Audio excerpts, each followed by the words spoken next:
Bom, vamos lá, então. Eu acho que a gente estava nesse artigo da Constituição, que a gente especificou quais eram...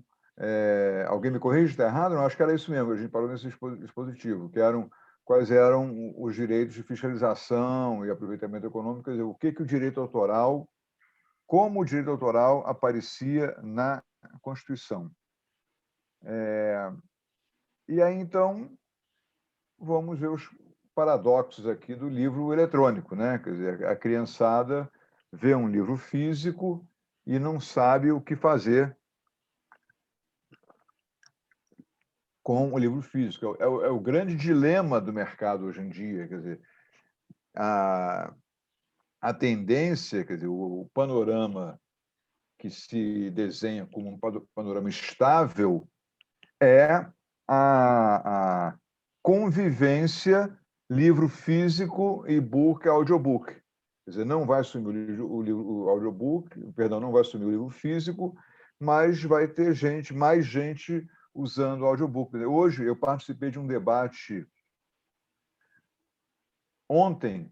A Feira de Frankfurt está aberta e eles têm feito debates periódicos com o pessoal da Feira de Frankfurt. Então, eu já frequentei lá um grupo de trabalho e ontem... Isabela, um negócio muito legal na Feira de Frankfurt ontem. Eu participei de um debate lá com um grupo e eles fazem o seguinte, eles inscrevem, sei lá, tinha umas 80, 100 pessoas.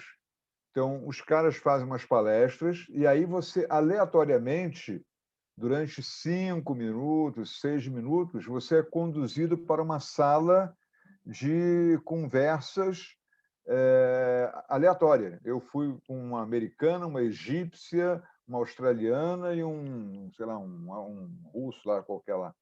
E aí conversamos sobre o tema durante 5 minutos, depois voltamos, novo debate. Aí, novamente, agora, um novo intervalo. E são salas aleatórias. Eu caí numa sala, outra novamente com uma americana, com 2 inglesas e tal, e discutimos o assunto que foi tratado na palestra. Então, você discute com grupos de 5, né, que discutem e levam suas ideias. Quer dizer, a minha questão ontem, que deu um nó na rapaziada lá, o brasileirinho aqui chegou, complicou a história. Falei, como é que vai ser a segunda edição do audiobook? A gente começou o audiobook agora. Então, eu tenho primeiro o audiobook, eu contratei o audiobook primeiro, em que a Isabela Pimentel é a narradora. Mas daqui a 5 anos eu mudo de editora e aí a Maria Helena vai ser a narradora. Como é que fica a primeira edição? Ela some do mercado? Ela pode conviver junta? O livro físico eu compro no sebo, mas eu cancelo, quer dizer, a licença de livro eletrônico é pessoal, é intransferível. Então, sumiu, desapareceu o livro do mercado. Eu nunca mais vou ouvir a voz da Isabela. Ou é obrigatório a voz da Isabela passar para a segunda edição? Então, todo mundo ficou... Eu estou escrevendo um artigo para o Publish News que vai ser a segunda edição do audiobook. Esse é o nome do título do artigo. Segunda edição do audiobook. Como é que ela é? Porque ninguém viveu isso, né? Eu nunca vi, já falei para vocês, eu nunca vi ainda num inventário por morte de uma pessoa, eu nunca vi uma transferência de livro eletrônico, de e-book, no inventário de morte de pessoa. Não vi ainda. Então, esse é o dilema. Começamos com isso. O dilema convivência, livro físico, livro eletrônico, audiobook. Quer dizer, e esse dilema que está na ponta do iceberg tem uma base, que é o contrato. Quer dizer, o contrato é o que rege todos nós. Eu estou aqui porque eu tenho um contrato com a BPI e com a OMP que eu me obriguei a dar aula para vocês. Vocês estão aqui porque vocês assinaram um contrato que se obrigaram a assistir a aula e ter um certificado mediante certas condições. O livro é publicado conforme se desejar em livro eletrônico, livro físico ou em audiobook, conforme o contrato entre o autor e a editora. Né? O contrato é feito ou, quando não tem mais interesse, faz-se um distrato e aí estabelece as condições da posse de extrato, né? Então, estamos começando aqui. E agora eu vou falar, então, dentro do possível, vou sempre fazer a possível aproximação entre o livro físico e o livro eletrônico. Alguns aqui que já participaram do primeiro curso, talvez já conheçam algumas partes aqui, mas eu vou ser o mais sintético possível. Então, nesse caso aqui, por exemplo, não vou pedir para ninguém, podem ficar tranquilos aí, eu vou escolher alguém que está com a tela fechada, eu vou escolher, porque eu não vou pedir ninguém para ler, não, tá? Então, nós temos 4 condições que são as básicas, essenciais de um e-book, que são de um livro eletrônico, de um contrato de edição na lei eleitoral. Primeiro, ele é um bem móvel, está no artigo 3º da lei. O que significa isso? Um bem móvel, ele, a rigor, não precisa de registro para transferir a propriedade. Você entrega para alguém o bem e ele está transportado, ele está transferido à propriedade dele. O carro ele é averbado no Detran por conta de controle de multa, de responsabilidade. Mas uma bicicleta você entrega. Ó, toma aqui, te dei dinheiro, toma a bicicleta, ela é sua. Né? O livro também é um bem móvel. E os direitos autorais também são bens móveis. Tá? Primeiro ponto. Segundo, no artigo 4º, se alguém achar que eu estou rápido demais, eu vou mais devagar. Mas eu estou deliberadamente andando um pouquinho acelerado por conta de ser uma matéria já conhecida de muitos. Interpretação restrita. Interpreta-se restritamente, ou seja, só é permitido aquilo que está no contrato. Não é permitido nada além do que esteja fora do contrato. Então, você assinou um livro para ser distribuído no Brasil em português. Só vale ser distribuído no Brasil em português. Um livro para ser distribuído no Brasil em audiobook e e-book, aqueles formatos. Não pode ser livro físico, né? Tem uma limitação geográfica quando você assina. Só vale para aquele país o livro, para aquele contrato, o contrato só vale para aquele país. É uma limitação geográfica. E o principal de todos é que o livro, qualquer uso, salvo as limitações, tem que ser autorização prévia e expressa. Autorização prévia e expressa. Prévia e expressa. Então, esses são os 4 princípios básicos da lei de direito autoral. Gustavo, nesse caso do contrato, você não pode botar um termo um pouco mais vago, por exemplo, em todos os meios digitais existentes e que estejam por ser inventados, alguma coisa assim? Ou você tem que colocar em Kobo, Kindle? O melhor é isso, porque cada vez mais está especificado, entendeu? Os contratos que eu vejo aí, eles são o mais específico possível ou dentro dos gêneros possíveis. Não pode não chegar à minúcia, mas como tem concorrentes, você vai botar no Kobo, no Kindle, no outro concorrente, mas você pode botar qualquer tipo de e-book. Sim, qualquer tipo de e-book, não especificando a marca ou a distribuição, ou pode ter um concorrente, mas se for gênero abrangente, pode ser. Gênero abrangente pode ser. Tá? Mas eu digo, no livro físico, tem nuances, que ainda não tem no e-book. No livro físico tem clube do livro, livro de bolso, venda governamental, publicação fracionada, publicação em capítulos. Então, só no livro físico, eu já te dei 5 exemplos aqui de variações. Tá? Não, eu estou lembrando do que eles chamam nos Estados Unidos de Sam Spade Effect, que não esqueci, não vou lembrar nomes, né? O Sam Spade era aquele personagem, né, do Falcão Maltês. Então eles cederam, o escritor ele cedeu os direitos, eu acho que para a Universal, para fazer o filme. E depois ele cedeu direitos para outro estúdio para fazer uma série sobre o Sam Spade, com outro ator que não era o Humphrey Bogart e tal. E daí teve todo um questionamento naquela época, porque daí o estúdio que licenciou, né, o direito do Falcão Maltês processou o escritor, e o escritor falou alguma coisa desse gênero, assim, mas aí parece que diluiu também o retorno financeiro, né, do estúdio. Estou tentando lembrar um pouco mais. Eu vou procurar mais detalhes ali dessa história. O problema da Isabela é que ela tem um curso de telepatia e futurologia. Então, se eu não, que eu sou um cara mais velho, assim, estou mais prevenido, mas ela quase me derruba, entendeu? Que vai ser o próximo tema, vai ser isso. Nós não combinamos nada, não, entendeu? Mas já vai entrar um negócio aí. Mas eu nem pensar muita coisa quando estou perto da Isabela, que ela capta nem no ar, é na mente mesmo. Ela entra, é um avatar, é Inception, aquele filme Inception, né? Já vamos já para tratar Desculpa, disso, Isabel. desculpa. Não, pô, adoro alunos provocativos e provocantes, é a melhor coisa do mundo. É o desafio, a gente tem que ser desafio constante. Obrigado. Então, vamos lá. Primeiro, nesse aspecto aqui. Então, a proteção da lei não depende de registro.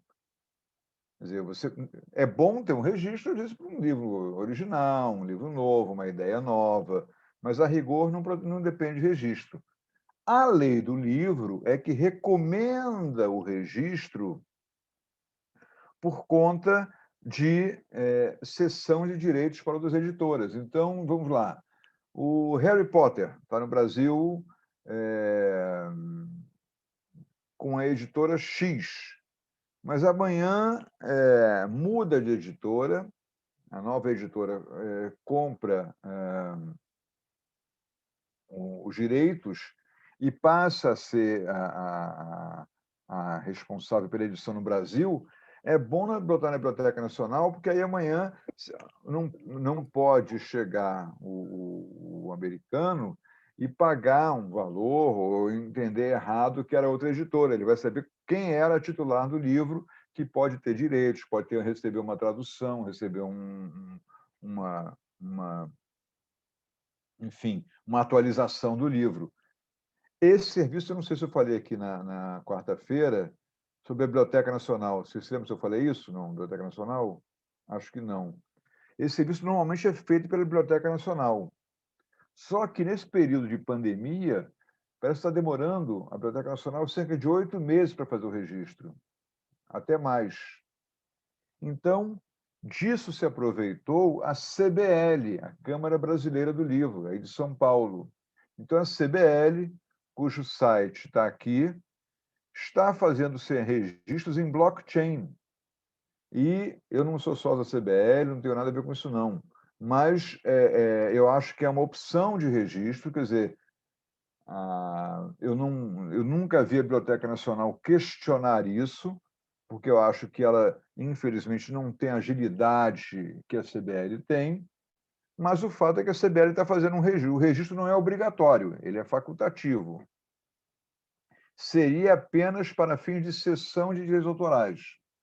Então, esse serviço da CBL tem funcionado, me parece, satisfatoriamente. Eu já vi empresas, inclusive, que fizeram traduções de livros americanos para fazer divulgação depois e revender para o mercado brasileiro, fizeram pela CBL e eu não tive nenhuma queixa, nenhuma reclamação desse serviço, não. Tá? Gustavo, já teve algum caso em juízo que foi decidido com base em resolução, em registro por CBL, que foi recusado, que foi aceito? Não, porque a CBL começou a fazer isso tem 4 meses, eu acho. Entendeu? Ela E começou a algum fazer... outro caso desses escritórios particulares, aqueles blockchains americanos? Eu já vi até escritório de advocacia prestando esse serviço.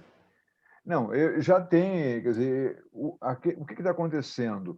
Como ninguém quer perder tempo, muitas questões de livros, de edição de livros agora, não estão tendo mais aquela cláusula que estipula a justiça do país tal ou da corte tal. Estão sendo resolvidos por arbitragem, né? Então, a arbitragem privada diminuiu muito o volume de questões judiciais disponíveis para consulta, entendeu? Tem cada vez menos questões. Eu pesquisei bastante aí e estou tendo uma certa dificuldade em relação às questões anteriores, que eu tinha muito mais facilidade para achar questões judiciais, tá? Mas vamos ter uma agora, já já, boa.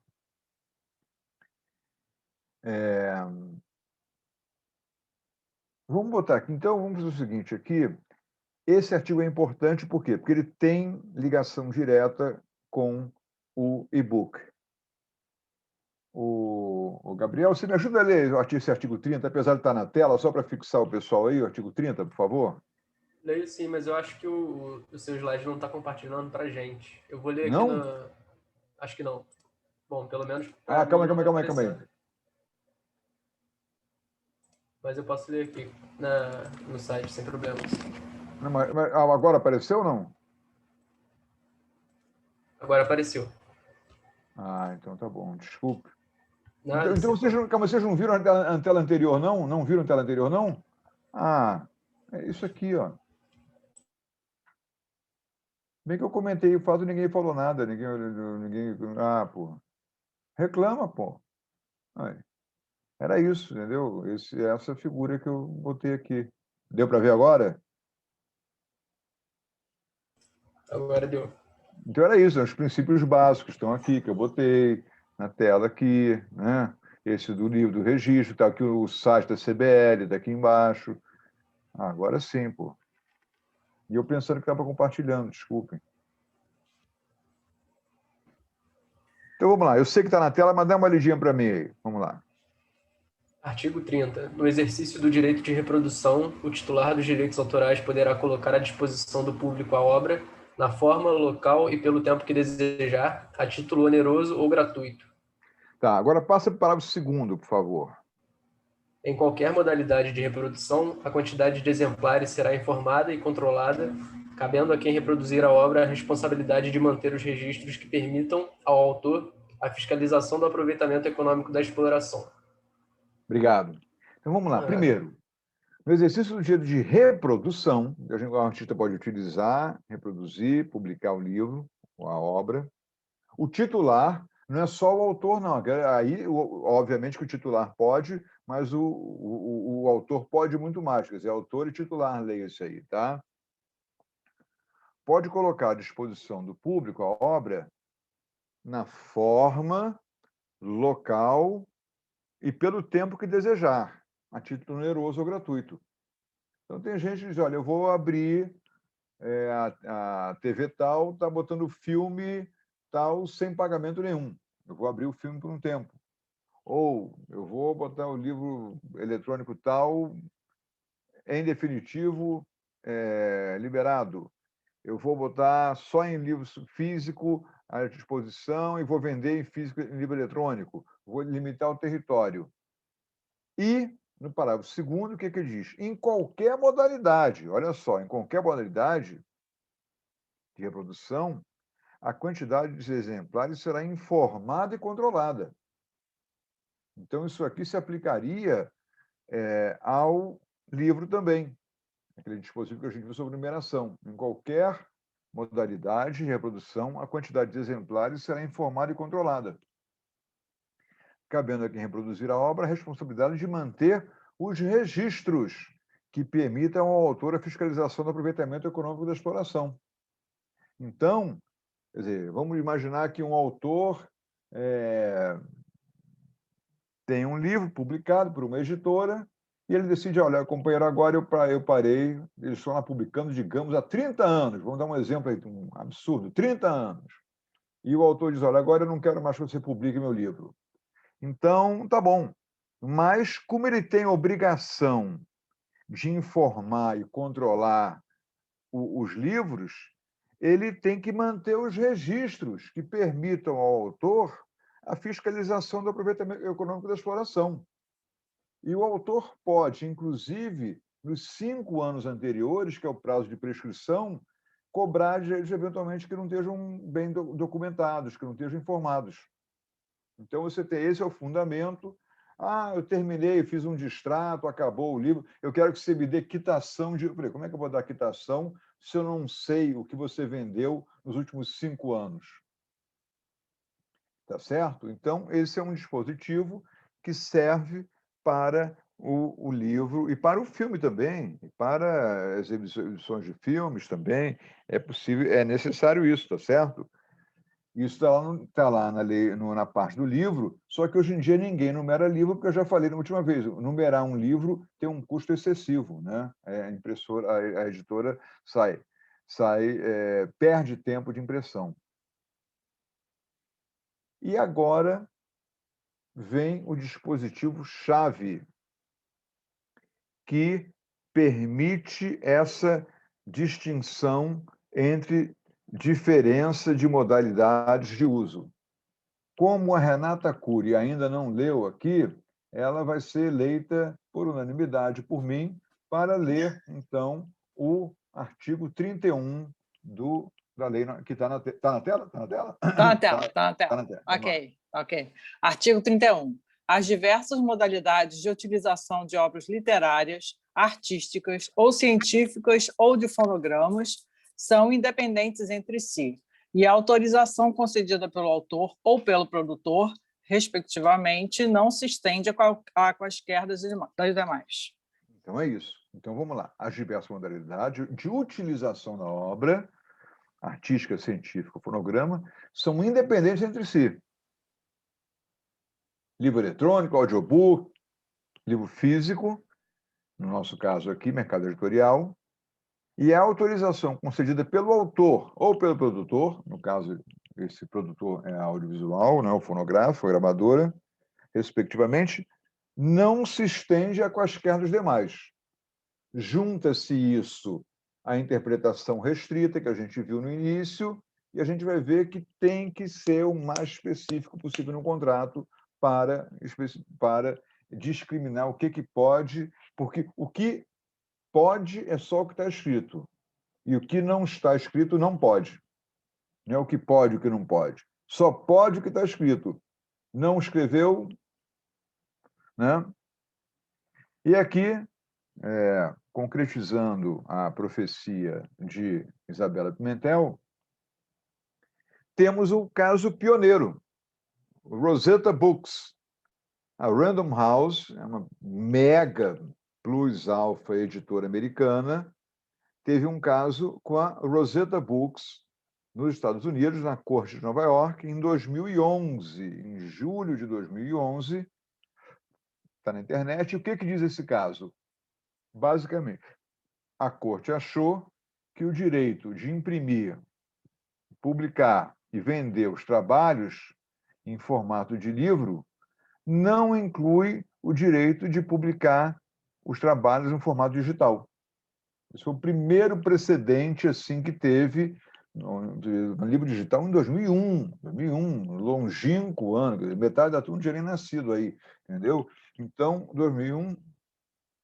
Então, fica evidenciado, isso evidencia um intuito de não conceder ao editor os amplos direitos naqueles seus trabalhos. O que aconteceu? Um sujeito publicava um livro sempre publicou um livro pela Random House, e chegou a Rosetta Books e falou: eu vou publicar o livro agora em formato... Eu confesso agora que eu me confundi, eu não sei se foi quem foi o roubante, quem foi o roubado, tá certo? Eu agora me deu um branco aqui, e eu não me recordo aqui, mas inclusive incluía Braille também, edições em Braille, etc. Ó, Clube do Livro, reedição, formas mais ampliadas, edição em Braille. Então, havia uma casa que tinha o contrato para publicação física e a outra casa, e não estava previsto ainda o livro digital, fez o contrato para publicar em livro digital. E a Corte entendeu, não, se você era só físico, o outro fez o digital, não estava previsto, e aí, a partir daí, então, todos os contratos cada vez mais incluem físico, digital, audiobook, entendeu, Isabela? Esse era o caso que você tocou do Falcão Maltese. É um pouquinho diferente, eu peguei agora a história. O Dashiell Hammett era o escritor, ele escreveu o Falcão Maltese, né, com esse Sam Spade, que era o Harry Potter, né, do livro dele.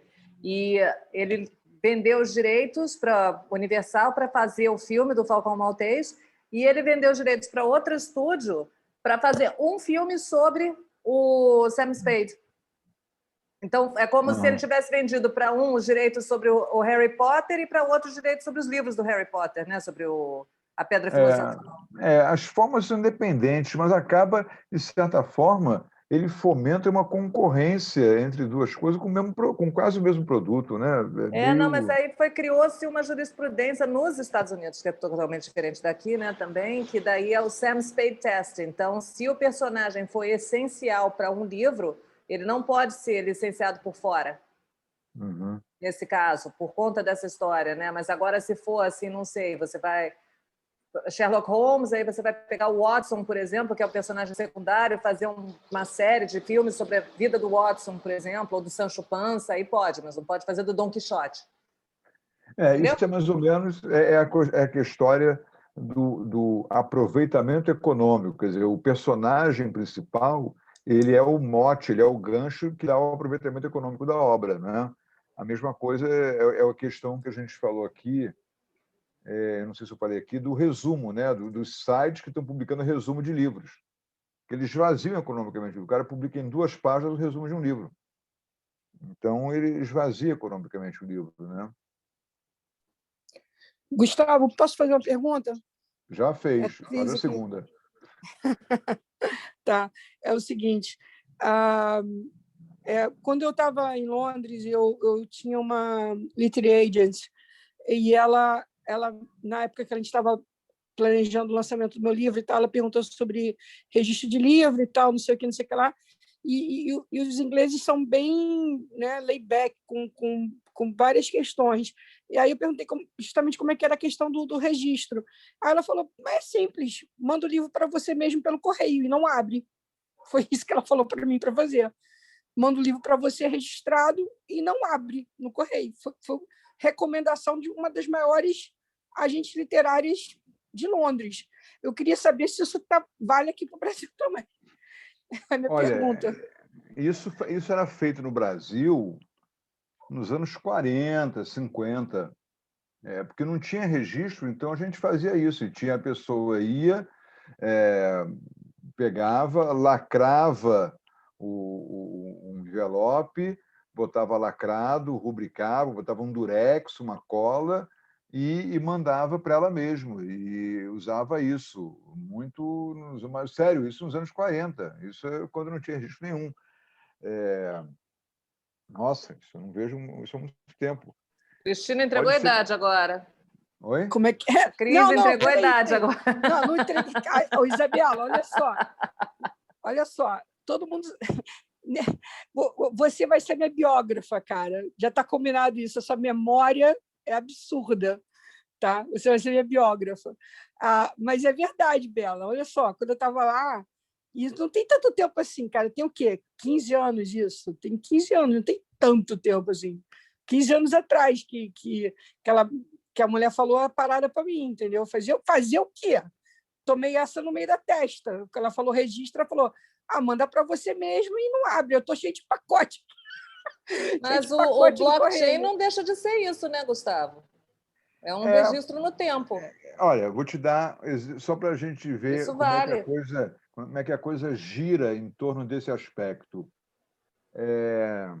Novamente, 20, 30 anos atrás, chegava um envelope de papel pardo, grosso, endereçado ao Gilberto Braga, na TV Globo.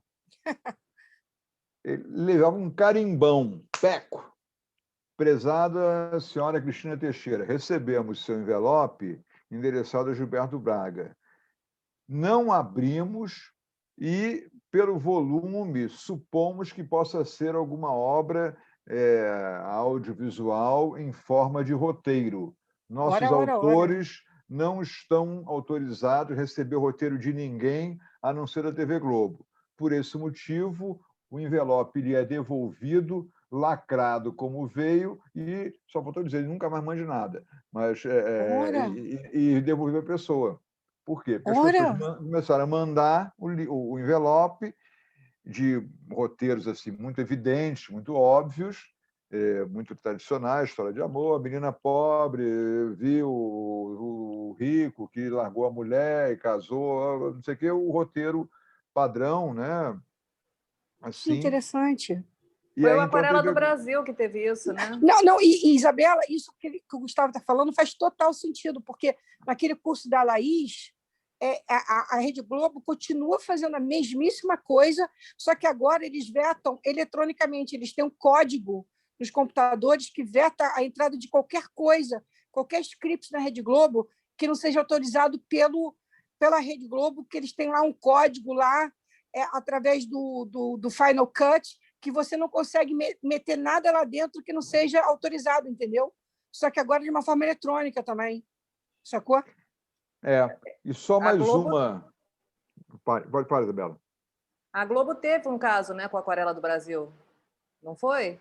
Com a novela, o seriado, que era um seriado que se passava no pós-Segunda Guerra, alguma Teve coisa vários assim. casos, Isabela, vários Não, mas casos. eles levaram um processo por conta disso, que eles fizeram esse, daí alguém disse que tinha mandado um roteiro para a Globo, e era basicamente o que eles chamam de sans affaires, né? Quer dizer, você vai escrever sobre um pós-Segunda Guerra, você tem que falar, né, de Brasil nos anos 40, você vai falar de Getúlio Vargas, você vai falar de pós-guerra, você vai falar de fascismo, não tem como não falar de imigração.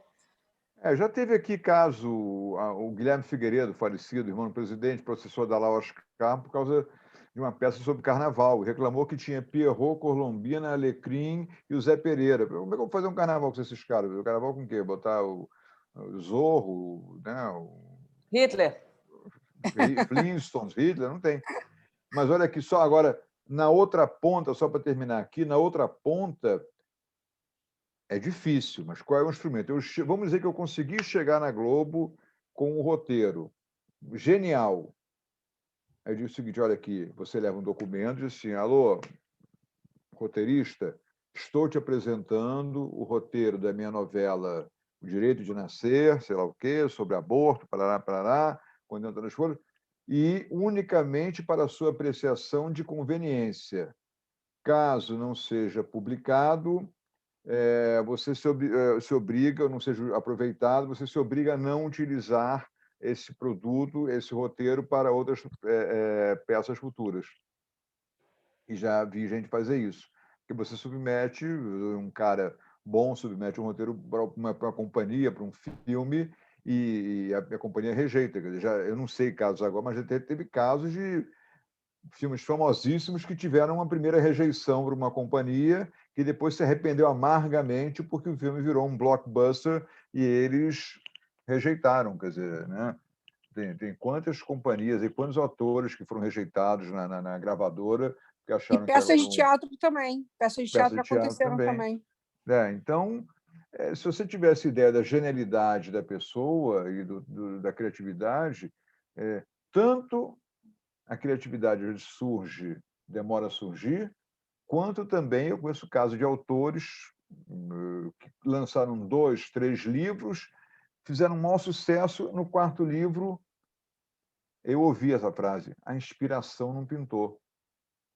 O cara começa a ficar repetitivo, entendeu? Então, tem gente que tem muito artista de uma obra só, muito compositor de uma obra só, de uma canção só, porque ele teve um momento genial, aquela fagulha genial, e nunca mais pintou. Acontece. Ninguém tem a obrigação de ser um Gilberto Gil, que faz, e Caetano, que faz coisas maravilhosas até os 70, 80 anos, 70, a turma, né? Gustavo, Oi, Ana Luísa?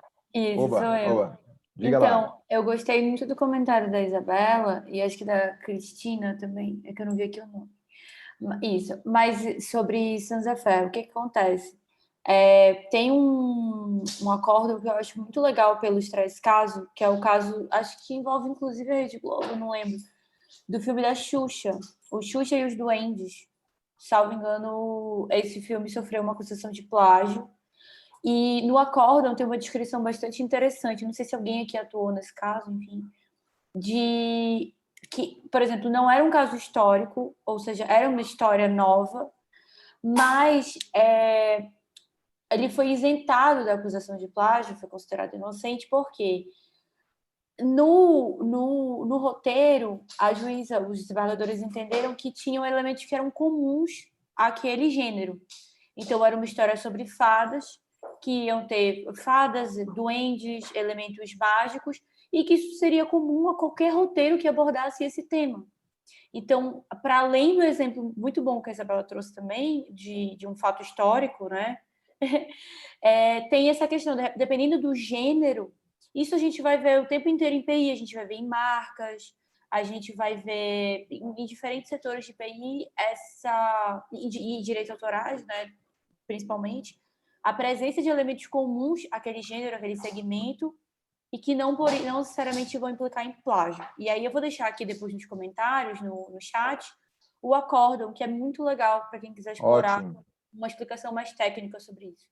Tá, só para fechar essa questão de forma, muito bem colocado, Ana Luísa, tem um artigo da lei aqui, já falo para vocês, que prevê que você pode fazer coreografias, por exemplo, de vários balés, sem necessariamente ser plágio um do outro. Quer dizer, você vê o Bolero de Ravel, o Maurice Béjart fez uma coreografia, Romeu e Julieta tem outra coreografia, quer dizer, o mesmo balé, a mesma peça coreográfica, mas que encenada de formas diferentes, né? Então, a forma é que dá a distinção do aproveitamento da coisa, né?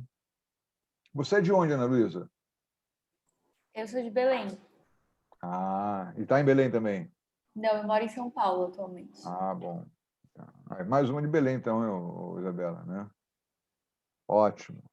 Ana Luísa, olha só, rapidinho, com relação a plágio, teve um caso de plágio que foi a julgamento com relação àquele primeiro livro do Dan Brown, o primeiro livro dele que fez sucesso, aquele que falava da Virgem Maria, não, da Virgem Maria não, do Jesus Cristo ter sido casado e tal, não sei o quê. E aí eles disseram que isso foi um plágio de um livro de um outro cara, de um outro autor inglês, que, aliás, eu tenho esse autor inglês na minha casa. E foi a julgamento. E o Dan Brown ganhou, porque justamente eles falaram que você não podia plagiar uma ideia, entendeu? Tinha sido um conceito, uma ideia. Então, não podia ter sido plagiado uma ideia. Tipo assim, cara, se o primeiro cara escreveu sobre a ideia e o segundo cara escreveu sobre a mesma ideia, não teria sido plágio. E foi um super julgamento, né? Porque envolvia Dan Brown, o primeiro livro, tinha sido um mega sucesso mundial. Enfim, só para dizer como foi complexo essa história, enfim. É isso mesmo, é isso mesmo. Bom, e plágio, essas coisas, tem aos borbotões, né? Aos borbotões, que a gente encontra aí cada vez mais histórias, estou procurando aqui se tem alguma, mas depois a gente vai botar. Vamos botar aqui, então, agora falar sobre os livros. Então, o que a gente tem aqui na tela, basicamente, são... Opa, está aqui, ó. Dois contratos de edição. Um é o contrato em que o autor já apresenta a obra pronta. Eu não vou pedir para ninguém ler, não, para a gente não perder tempo dentro. Tá? Está no artigo 53 da lei. Basta ler que vocês vão entender lá. Tá? Então, o autor chega na editora com um pendrive. Olha, eu tenho esse livro aqui, queria publicar. O editor olha, vê, tá bom, vamos publicar e tal, faz um contratinho de edição em livro físico, tantos mil exemplares por edição, tantos anos, etc. e tal, e vai vender o livro. Já o segundo contrato é mais sutil, porque nesse a editora contrata o autor para fazer uma obra. Aí já é o autor famoso. Aí é um cara já... Agora, o que acontece? Antigamente, pode ser autor, pode ser advogado, pode ser médico, pode ser qualquer profissão. Mas já aconteceu casos do sujeito receber um adiantamento e gastar em viagem, beber, cheirar, evaporar o adiantamento e no dia combinado a obra não aparecer. Então é muito comum a editora fazer o seguinte: olha, eu vou contratar o Gustavo para fazer um livro sobre o Jardim Botânico, o bairro do Jardim Botânico, onde eu moro aqui no Rio, onde eu fiz uma live aqui sobre estudei o bairro, sobre o bairro Jardim Botânico. Então, eu vou agora, a editora gentilmente diz o seguinte: ó, Gustavo, você vai fazer um livro, nós estamos em 5 de março, você tem que entregar esse livro no dia 5 de dezembro.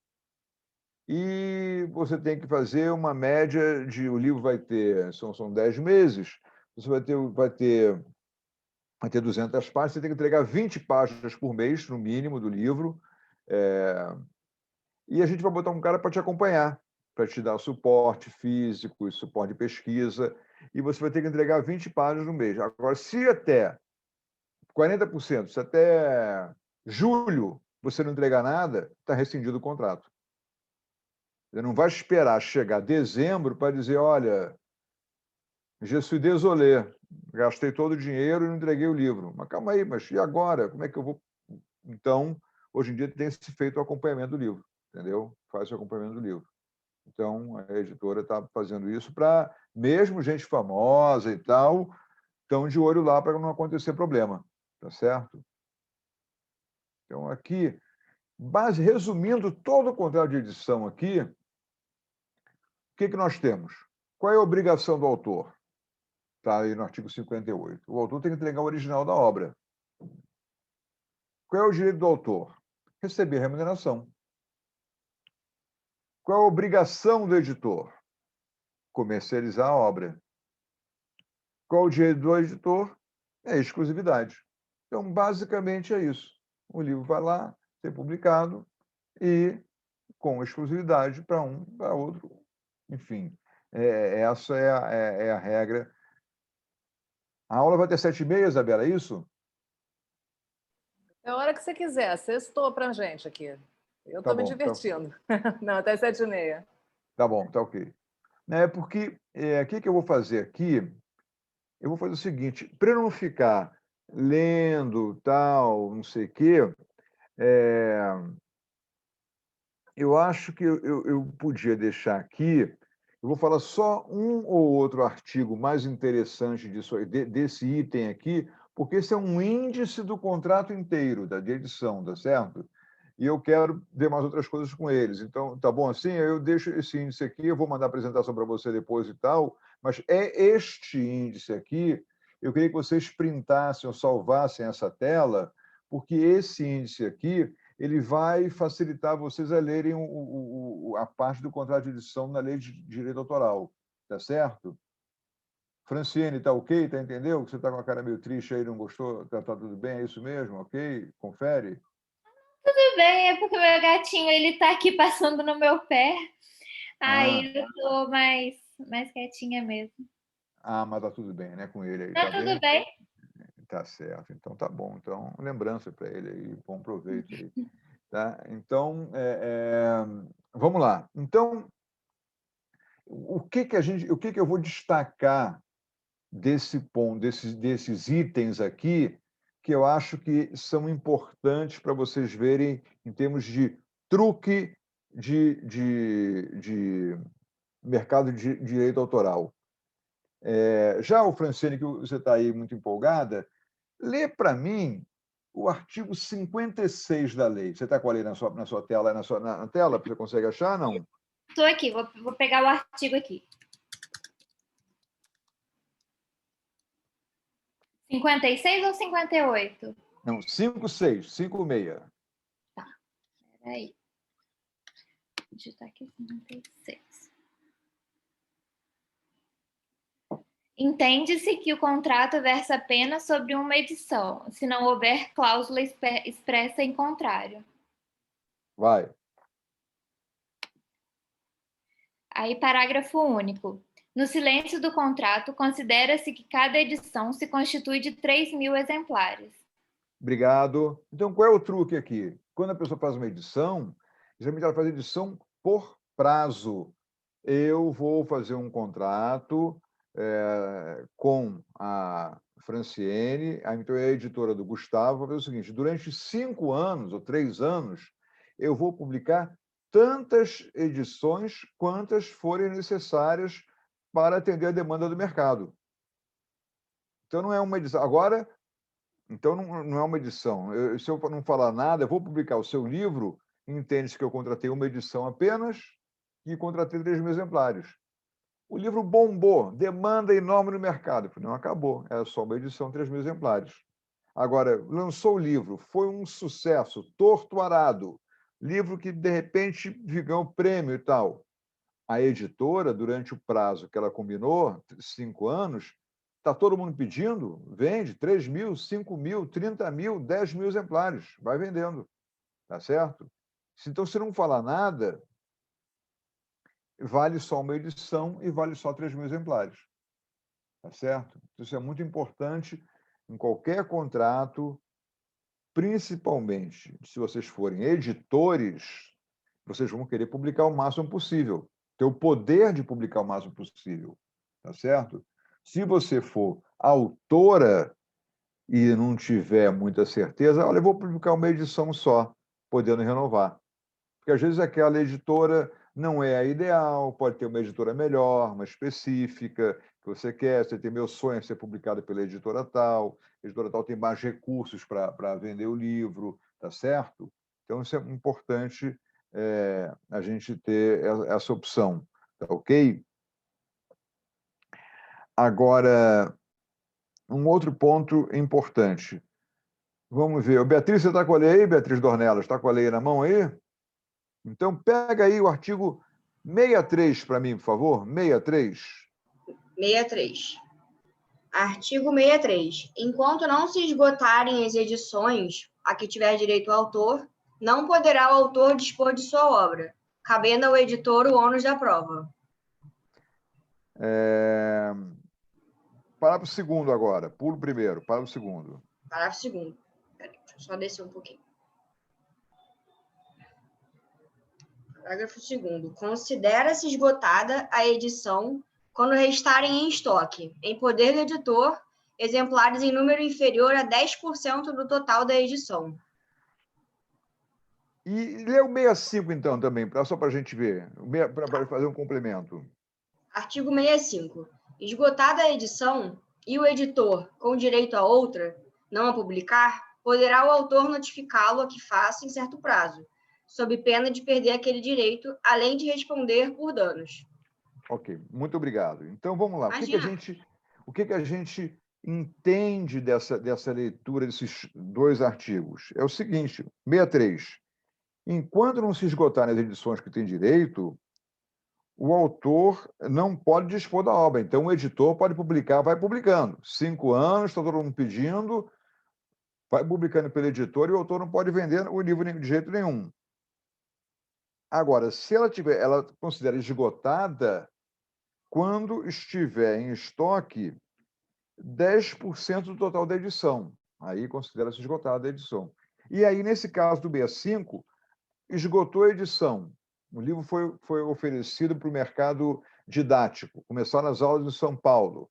Esse livro agora, todo mundo vai ter que ler agora Capitães de Areia, por exemplo, do Jorge Amado. Ou, sei lá, um outro livro, Torto Arado, por exemplo. E a editora não quer publicar, porque brigou com o autor e tal. Ele chega lá e diz, olha, eu estou com carta da Livraria Cultura, Saraiva, Travessa, Argumento e tudo mais, pedindo livro. A escola em São Paulo, Pentágono, aqui no Rio, Eleva, em Belo Horizonte, Pitágoras, está pedindo livro para as editoras e ninguém publica, para as livrarias ninguém publica. Então, se você não publicar, eu vou te rescindir o contrato e vou cobrar perdas e danos, vou passar para outra editora. Então, esse é o caso de estar esgotado e a pessoa não publicar por algum motivo, que empombou, imprimiu com o autor. Tá certo? Então, basicamente, essas questões aí são as questões básicas. Agora, tem aqui no final alguns itens que não estão bem especificados. Então, mas o autor morreu. Como é que eu faço? Tem um inventário. Você vai lá e procura aí um inventariante. Mas eles estão brigando.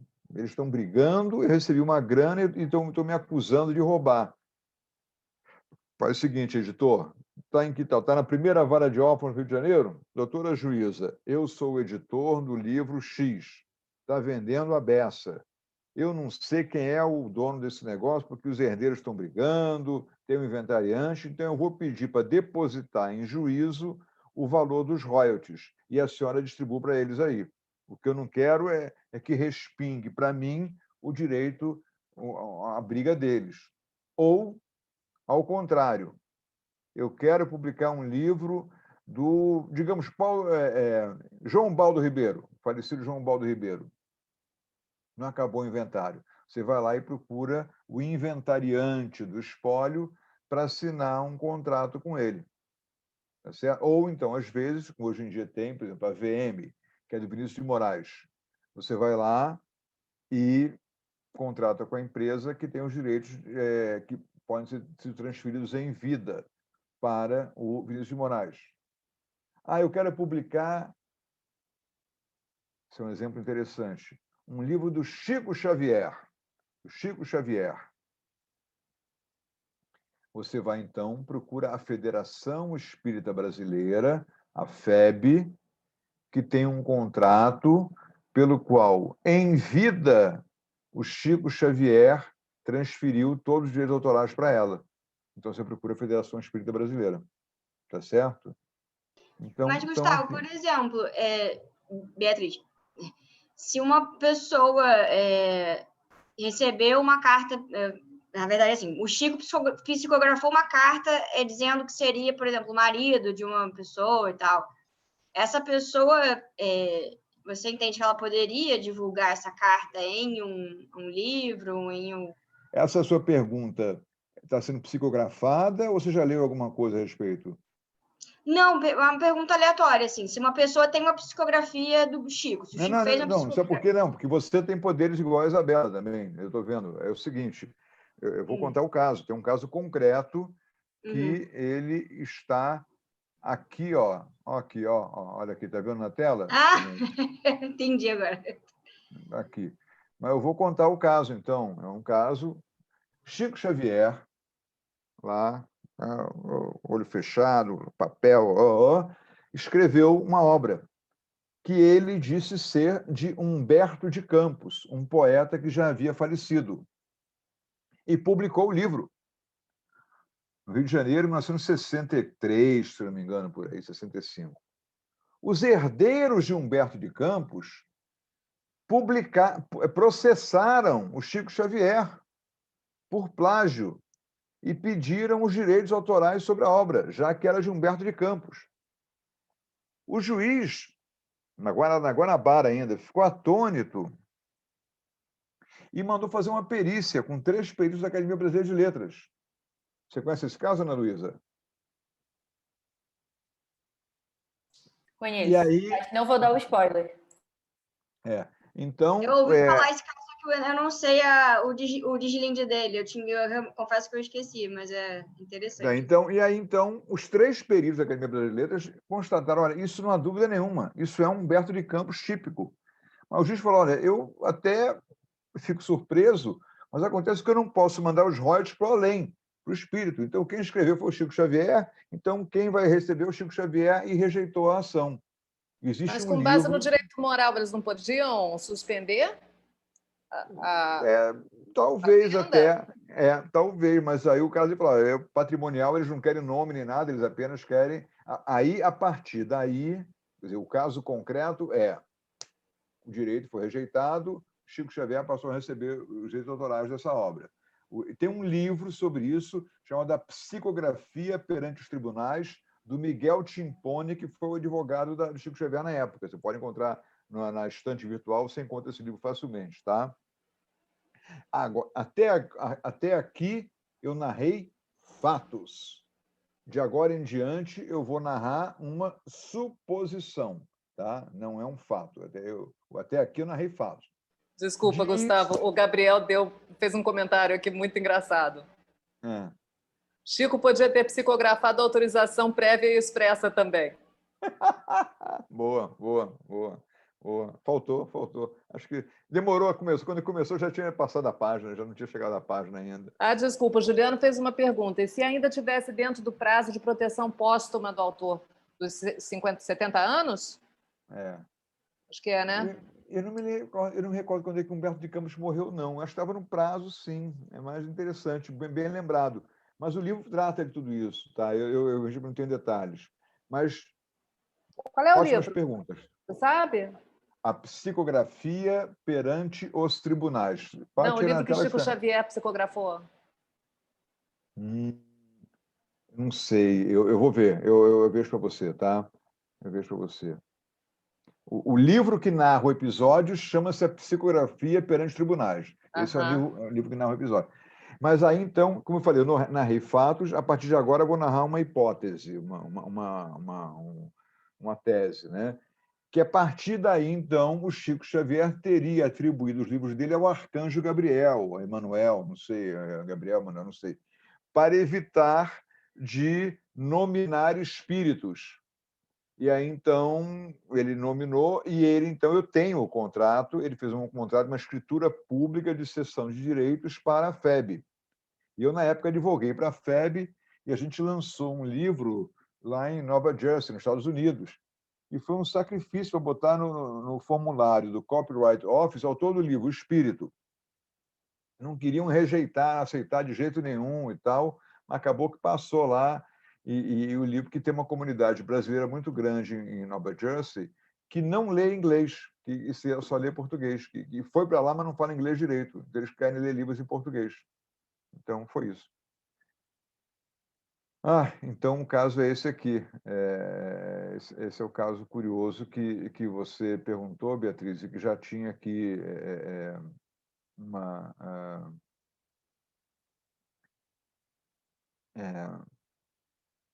Eu estou pulando umas etapas para a gente, então, ir direto para a questão do livro e-book, que essa introdução é necessária, tá certo? Mas é longa, mas é que, em relação ao e-book, eu penei para conseguir material, mas eu consegui, vamos ter segunda-feira, contratos de e-book, contratos de audiobook, para vocês terem uma coisa bem mais direta, tá? Mas vamos lá aqui. O que acontece com o livro físico? Você tem um autor que procura o editor, que faz a revisão, capa, diagramação, tradução, e vai para o livreiro e vai para o cliente, que compra o livro e toca o barco, vai em frente. Com o e-book, mais ou menos o mesmo caminho. Autor, editor, revisão, capa, livreiro, mas veja bem que no livreiro, no leitor, existe um vínculo. Por quê? Porque enquanto aqui a gente tem uma venda e com o livreiro quebra a relação livreiro-cliente, aqui você tem um vínculo capilar, tênue, fino, que é aquele contrato de licença. Se o livreiro, que geralmente administra a venda do livro, né, livreiro lê-se a Amazon, detectar que o livro está sendo burlado, e tem vários comandos, DRM, CDL, comandos de digitais de digital lending ou coisa parecida, o livreiro pode cassar a sua licença de compra do livro. Então, o livro eletrônico que você tem no seu celular, ele não é seu, ele está licenciado para você, para a sua vida. Ele é personalíssimo para a sua vida, mas ele não é seu. Mas é verdade isso? Olha, um dos primeiros livros, por ironia, por curiosidade, foi o livro 1984, de George Orwell. Foi vendido em e-book. Só que a editora descobriu que um autor, um herdeiro do George Orwell, não havia autorizado o livro. Ia entrar com uma ação. Rapidinho, elas cancelaram a licença de todos os leitores que haviam comprado. Deram uma compensação, mas de uma hora para outra não tinha mais o livro no seu e-book.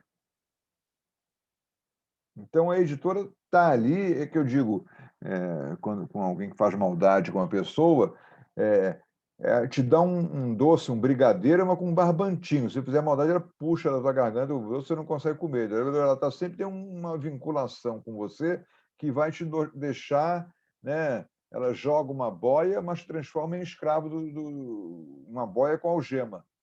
Então, é muito importante atentar para esse ponto, né? E aí a gente já está agora entrando no mercado de e-book direto mesmo, tá certo? O que acontece? Agora, fenômenos ligados ao e-book.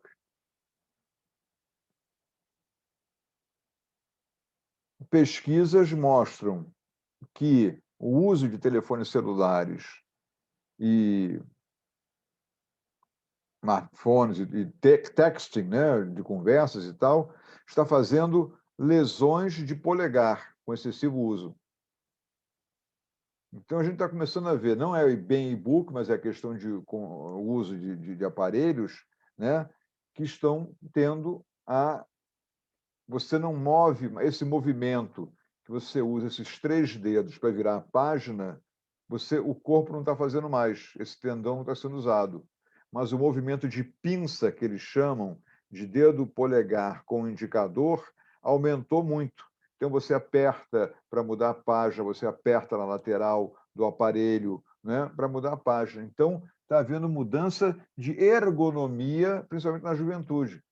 Os tendões referentes ao uso desses dedos aqui, depois eu vou fazer um teste com vocês aqui, de uso de dedo aqui simultâneo, que você não consegue usar, eles estão ficando atrofiados, esse de mudar a página, e o tendão que você mexe aqui no seu braço, da pinça, está ficando hipertrofiado.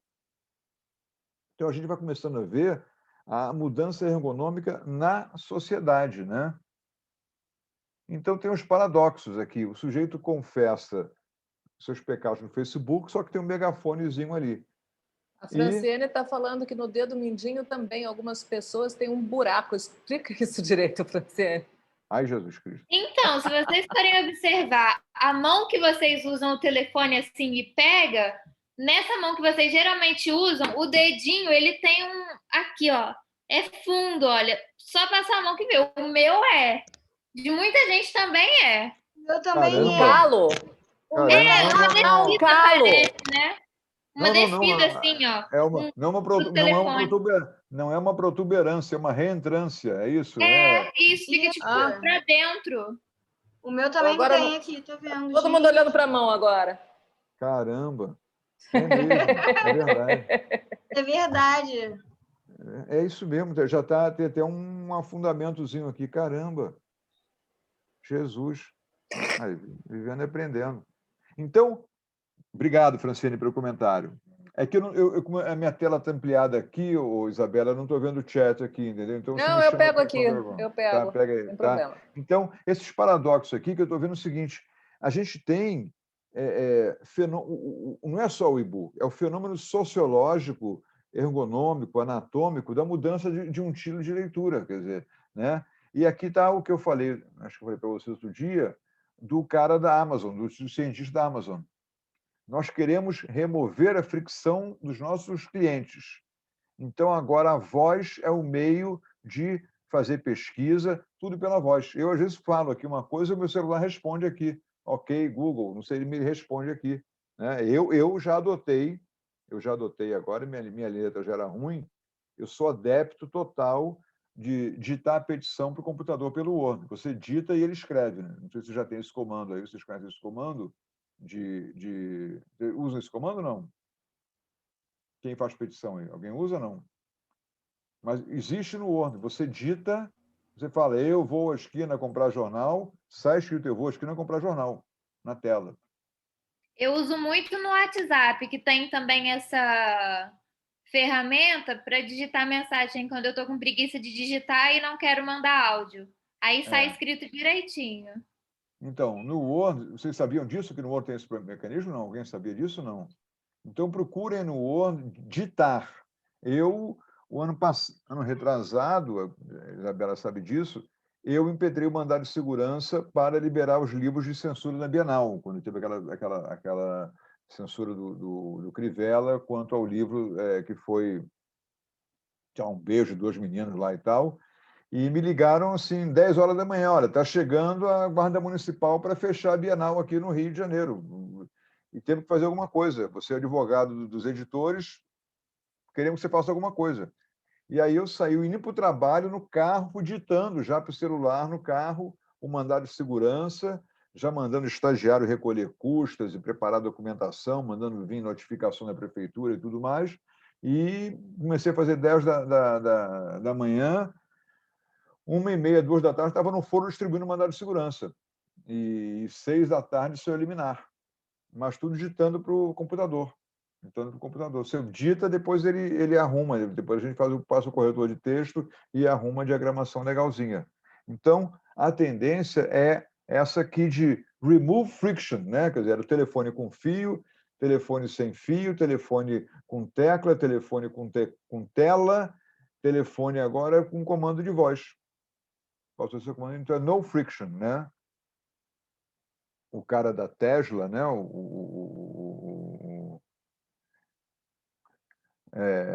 De Elon Musk com Bitcoin, né? E essa assinatura de leitura de dados, esse programa Kindle Unlimited, que você paga e tem um read as much as you can. Você paga lá uma mixaria por mês, não tenho nada a favor da Amazon, não. E agora, só uma coisa curiosa, vocês viram que, não sei se vocês perceberam, que o logotipo da Amazon tem essa setinha amarela aqui, né? E essa setinha amarela significa que a Amazon vende produtos de A a Z. De A a Z. Esse é o objetivo da Amazon. Eu, particularmente, não gosto da Amazon, porque ela derruba as livrarias locais, entendeu? Eu sou a favor da livraria local. Mas estamos entrando, então, nos produtos, quer dizer, e essa leitura, ela extrai dados de você. Quer dizer, a Amazon, quanto mais você lê, ela vê que você gosta de livros latinos, você gosta de livro de culinária, você gosta de livro de romance, de policial e tal. Ela vai armazenando seus dados, que, por sua vez, também agora já tem um problema da lei de proteção de dados. Então, se vocês forem editores, tem que botar no contrato de venda do livro que informar ao leitor que os dados dele estão sendo obtidos, extraídos, e que ele concorda com essa extração de dados. Porque, senão, a multa pela extração de dados não consentida pode chegar a 2% do faturamento anual da empresa. Nos Estados Unidos, na Europa, chegou a 50 milhões de euros no Google. Tem multas aí, vocês procurem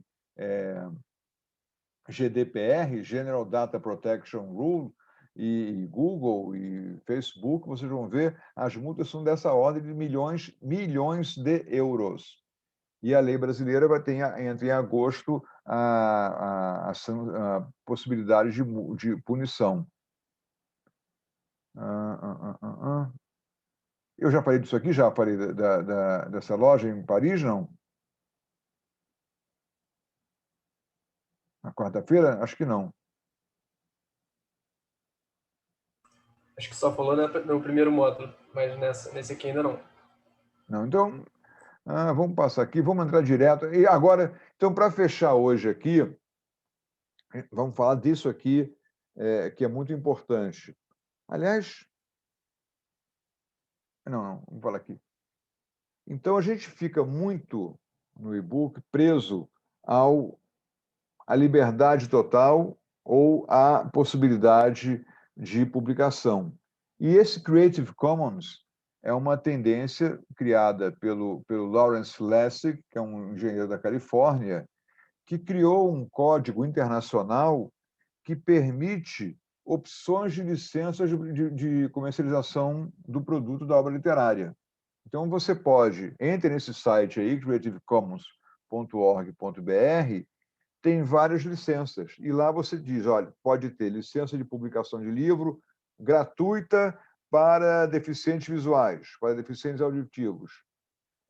Gratuita só no caso de compra aquisição por universidades. Vai ser cobrado só para entidades que tenham um partido político. Então, você restringe ou aumenta, você tem um pantone, uma variedade de combinações de licenças para que seu livro possa ser reproduzido. Então, eu publico um livro sobre Covid. Manual do Covid, de cuidados. Eu acho que é importante as pessoas terem acesso a esse livro. E eu digo, olha, liberdade de reprodução plena. Pode tirar cópia, só não pode revender, mas pode distribuir gratuitamente, por exemplo. Posso fazer um adendozinho rápido, Gustavo? Eu botei no Claro. chat aqui um link para a palestra que Lawrence Lessig fez, um keynote na OMP em 2010. Foi uma das coisas mais impressionantes que eu já assisti. O cara dentro da OMP falando que o sistema de copyright não funcionava. Fantástico. Eu descobri que está disponível no YouTube ali, eu recomendo. Ele é pioneiro de engenharia reversa nas máquinas, né? Quer dizer, ele foi fazendo engenharia, ele descobria a máquina e voltava para trás para ver. E é um cara e a gente vive esse dilema hoje em dia. Quer dizer, a gente vive o dilema, afinal, tem gente que entende que tudo aquilo que eu aprendi, se eu escrevo alguma coisa, é fruto do que eu aprendi. E se eu aprendi aquilo, então eu não estou criando nada de novo. Então, não tem que ser copyright, tem que ser copyleft. Tem que ser livre o uso para todo mundo. Então, não tem que ter direito nenhum. E a função social. Só que eu acho que não é tão assim. Tem tantas situações geniais, tantas situações de criatividade. A gente falou aqui da Maria Bethânia outro dia, aqui, a interpretação. O artista, o ator, ele empresta seu corpo e sua emoção para a expressão de uma ideia. O ator, a Fernanda Montenegro, ela pode encenar, eu posso encenar uma peça, mas a Fernanda Montenegro pode encenar muito melhor. Tantos atores que tem bons aí que podem encenar, né? Para terminar, mesmo, então, o último item aqui, isso é muito importante. Spinbot.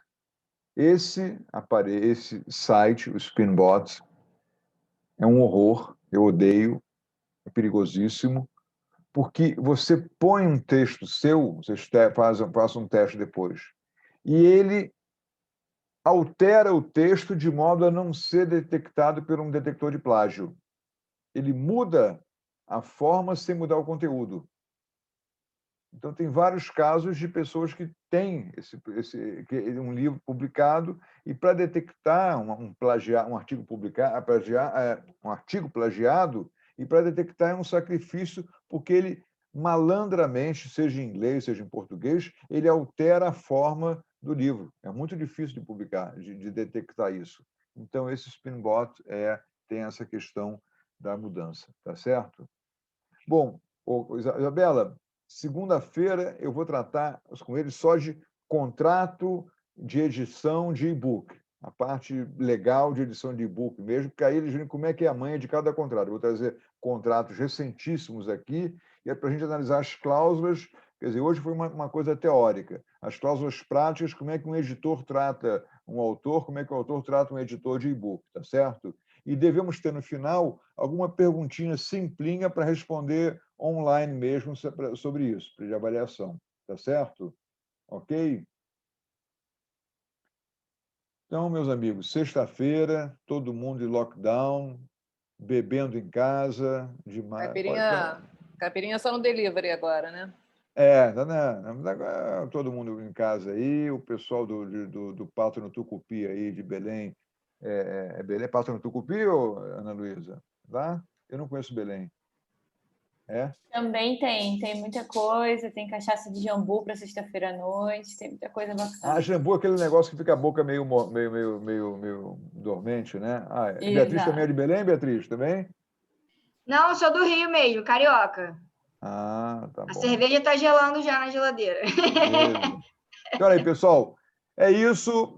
Vamos em frente. Segunda-feira estamos aí. Vamos aí, vai ser uma parte mais contratual, mas eu acho que essa parte teórica geral era necessária para a gente, na segunda-feira, assim, deitar no contrato e ver como é que a gente faz uma relação direta autor-editor. Tá bom? Ok? Obrigado a vocês. Alguma pergunta? Alguém tem algum comentário? Pergunta final? Desculpe, claro. Os tímidos? A gente já vai se metendo, né, Ana Luísa, né, Cris? A gente já interrompe. Então tá. Tá bom? Segunda-feira temos aí, 6 horas, ok? Boa noite a vocês. Obrigado. Tchau, tchau. Tchau. Tchau. Obrigada, Gustavo. Nada a você. Obrigado, querida.